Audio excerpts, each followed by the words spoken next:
Здравейте! В това второ видео ще обсъдим една още по-противоречива тема от веганизма, а именно психоактивните вещества. По-специално специален клас, наречен психоделици, или неточното наименование халюциногени. Тезата, която ще развия днес, е, че психоделиците имат огромен потенциал за психологията, психиатрията и човечеството като цяло. Те са един от най-мощните, те са най-мощният инструмент, който имаме, който природата ни е дала, за да използваме в борбата срещу нашето съзнание. Борбата, която се води във веки между добро и зло и която в момента е на ръба да унищожи нашата цивилизация, защото нито икономиката, нито природата могат да издържат още дълго време по този начин. Мисля, че до края на десетилетието, така са повечето прогнози, ще се случи нещо апокалиптично, но нека да не отиваме натам. Това е моят двигател. Това, че искрено вярвам, че тези вещества имат способността да променят човек към по-добро, да променят колектива към по-добро, както се е случило на 60-те и 70-те, когато LSD влиза на сцената и променя тотално играта, създава хипекултурата, хората започват да задават въпроси, хората започват да се питат защо е нужно ли всички тези войни, Виетнам, Студената война, всичко това се е случило в период, когато егото вече започва да излиза извън контрол и това става прекалено явно. Тези вещества постепенно, едно по едно, излизат на сцената и се разкриват по мистериозни начини, за да помагат на човечеството като инструменти за нашето еволюиране като същества. За да комуникираме по-правилно, за да наистина да ме разберете, защото подозирам, че за нещастие огромна част от вас веднага включиха своите защити, веднага си казаха, това са наркотици, това са нелегални вещества, промотираш така. Това е стигма, това е програма, това не е вярно и аз ще ви го докажа, няма да е трудно, защото има прекалено много факти, които подкрепят тезата ми и това е истината. Истината е, че не може да слагаме повече, не може да поддържаме тезата от 80-те години, че наркотиците са хероинозависимият, който е в цикъла на да си намери следващата доза и да се набуде и да се свие, да изчезне от ревността и от болката. Този човек има нужда от много любов, състрадание и помощ, не от заклеймяване, но този човек е единствено показател за това до какво може да доведе хероина и до какво често довежда в определени общества. Защото наркотиците и злоупотребата по-скоро с наркотиците е следствие от болка, от липса, някаква липса в живота на човек, който той запълва с чувство, което му дава това вещество. Няма нищо лошо в веществата в голяма част от случаите, но те са признак за това, че човек има нужда от помощ, има нужда от любов в повечето случаи. Всичко се свежда до там.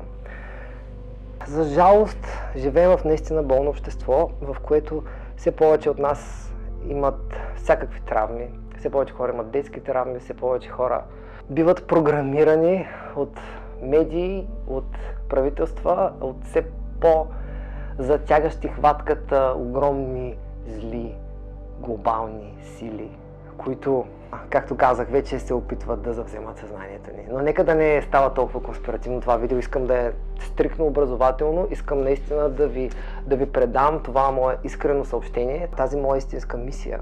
Системата в мозъка ни, която реално е егото. Default Mode Networks, представете, че е егото ни. Това са всички структури, мрежи, които създават нашето усещане за личност, това, кои сме ние, а това е егото. Когато кажеш аз, говори егото, защото егото е индивидуалност, защото егото то иска, то прави, когато кажеш, те направя еди какво си, егото ти го прави. Но да не навлизаме толкова натам. В днешният свят, управляван от прекалено много мъжка енергия, от прекалено много его, всичко бива унищожено. Когато човечеството, в тази книга това е представено невероятно, от великият Теренс Макена Храната на боговете. Тук той разказва взаимоотношенията на хората с различни субстанции през цялата ни история като вид. Как от самото начало първите пещерни рисунки са били на гъбени хора, на хора с гъбки по тях или на неща, които хората са виждали по време на пътешествия. Тезата, която Теренс развива, е, че първите общества, които са излезли от гората и са започнали да ходят по равнините, са следвали доста често стада от добитък. От изпражненията на тези стада добитък никнали гъбки, псилоцибинови гъбки, които често израстват от такива изпражнения, както знаете, много видове гъби. Теренс теоретизира, че гъбите нямат нужда от никакво приготовление и дават много стабилен и надежден резултат. Когато систематично с течение на времето хората са употребявали псилоцибинови гъби по този начин, това е спомогнало за еволюцията на човешкото съзнание и за това да се превърнем в видът, който сме днес. Това всъщност е теорията за надрусаната маймуна. Да се върнем на пещерните рисунки. Пещерните рисунки на гъби означават, че това нещо, представете ли си колко голямо впечатление е направило на първите хора, за да го нарисуват и не само това. Те са били провокирани да го нарисуват, да изкарат от себе си това тяхно вътрешно видение, това, което се визуализират вътрешно, го изкарат във външният свят. За първи път в човешката история. Първи път е създадено изкуство. Това изкуство е твърде вероятно да бъде повлияно от употребата на псилоцибинови гъби. Това първо изкуство е твърде вероятно да бъде провокирано от употребата на псилоцибинови гъби. Така, първите народи, първите хора, първите племена са били пряко повлияни от употребата на ентеогени. Ентеогените са висшият клас психоделици. Психоделиците, които имат свойствата да предизвикат повече мистични преживявания, по-дълбоки преживявания, по-трансформиращи преживявания. Ентеоген означава буквално генериращ Бог, създаващ Бог. По това време хората са живели в общества, помагали са си един на друг и е доминирала женската енергия. Вследствие Теренс разказва как са се заселили на едно място, откривайки агрокултурата, започвайки да обработваме земята и това да ни позволява да изградим своите първи градове, с което нещата се променят, хората се променят, мъжката енергия завзема. Тогава са започнали войни, мъжката енергия започнала да доминира и сме започнали да пием алкохол. Това довежда до падението на човешката цивилизация и до ден днешен. Затова има спешна нужда от въвеждането на задължителна употреба на определено психоделично вещество на хората, които са намесени в държавната управа. Забравих кой точно го беше казал това. Всеки, който иска да стане президент, трябва да мине през няколко сесии с аяуаска и след това, ако все още иска да бъде президент, значи става. Да речем, че в България също, като голяма част от развитият свят, да започне да приема все по-душно и все по-да отваря очите си за невероятната сила на тези вещества. И хората ще запитат, добре, окей, как ще ги използваме тогава? Какви са употребите в днешно време на психоделиците? Психоделиците могат да бъдат използвани за развлечение. Те могат да бъдат хубави и невероятни преживявания, меко казано, понеже чувствата, които те амплифицират всичко. Това правят. Те амплифицират нас. Много е важно да отчетем, че психоделиците не правят нещо в съзнанието ни, което да не функционира както трябва и да започнем да виждаме за това неща, които не са там. Не си представяйте, че виждаш различни... Мисля, това малко делириантите го правят, да започнеш да виждаш хора и неща, които не са там. Това е по-близо до психотични състояния. Халюцинациите, които психоделиците предизвикват, са по-скоро бълбукане, разместване, завъртане, усукване. Ще направя видео за ефектите. Те са съвсем друг тип халюцинация от този, който поне аз съм си представил преди някога да докосна такова нещо. Има много добри видеа вече в интернет, в YouTube, които пресъздават много реалистично различни дози на различни вещества, психоделици. Това, което те правят с мозъците ни, е да ги активират. Когато на скенер се погледнат мозъците на хора, които са употребявали, те целите светят. Области от мозъка, които по принцип не комуникират помежду си, нямат нищо общо помежду си, започват да обменят информация, електрически сигнали. Например, зрителният дял започва да храни слуховия дял и по този начин започваш да чуваш образи, да виждаш звуци и различни такива преплитания на сетивата, които се наричат синестезии, но всичко това, визуализациите, синестезиите, тези неща са само шоуто. Тези неща са само глазурата. Истинската ценност на тези преживявания са в вътрешните състояния, вътрешните емоции, прозрения, които човек изключително трудно може да има по друг начин. Дълги години духовна практика, медитация и много сериозни техники могат евентуално да покажат на човек това, което психоделиците могат да ти покажат моментално. И в днешния свят нито има време, нито имаме възможност да практикуваме това, което практикуват хората в Тибет и да живеем по такъв начин. Не всеки може да е зен мастър в днешно време, не всеки може да си го позволи, живейки в градовете, които са отвратителни. Не искам да употребявам такива думи. Градовете са такова каквото са. Просто не искам да живея с тях, в тях и това е мой проблем. Това не е мой проблем. Ето виждате как внимавам за речта си, защото тя е изключително важна. Така, психоделиците увеличават количеството информация, което мозъкът ни може да приеме от околната среда. Мозъкът реално е една антена, но може да бъде и предавател. Това е друга тема. Мозъкът поема огромно количество информация всяка секунда.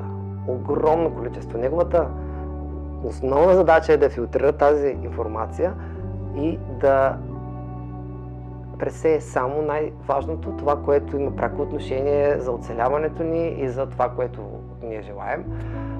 На база на личността, която със своите преференции, които егото ни е структурирало, и от тази пресята информация да ни помогне да навигираме в този свят. Когато използваме психоделици, започваме да приемем по-голямо количество информация от околния свят. Мозъкът ни започва да комуникира кохерентно, активира се целия и в известен смисъл ние реално придобиваме свръхспособности. Както и да ви звучи това, изследванията на мозъците, ЕЕГ и всякакви други го доказват и показват какво се случва вътре с електрическите сигнали и показват как мозъка влиза в изключително интересни състояния. Психоделиците могат да ни накарат да се чувстваме невероятно, екстатично, може да ни накарат да се чувстваме по-добре, отколкото сме си представили, че можем да се чувстваме. И това е така, както казах, те увеличават всичко в нас. Те увеличават хубавото, ако се чувстваме зле, и могат да увеличат и лошото. Така наречените лоши трипове, които реално няма такива, но ще ви обясня защо. Всичко просто ни учи и ни дава много и такива преживявания често са наричани лоши трипове, често са тези, които ни дават най-много. Та, можем да се чувстваме безкрайно, нали?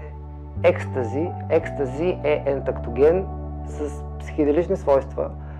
Нищо, че е синтетичен, нищо, че не е чист психоделик. MDMA, екстази, е изключително мощно лекарство за предизвикване на емпатия, за лекуване на стари травми и за отваряне на сърцето. MDMA е незаменима помощ за много хора по света.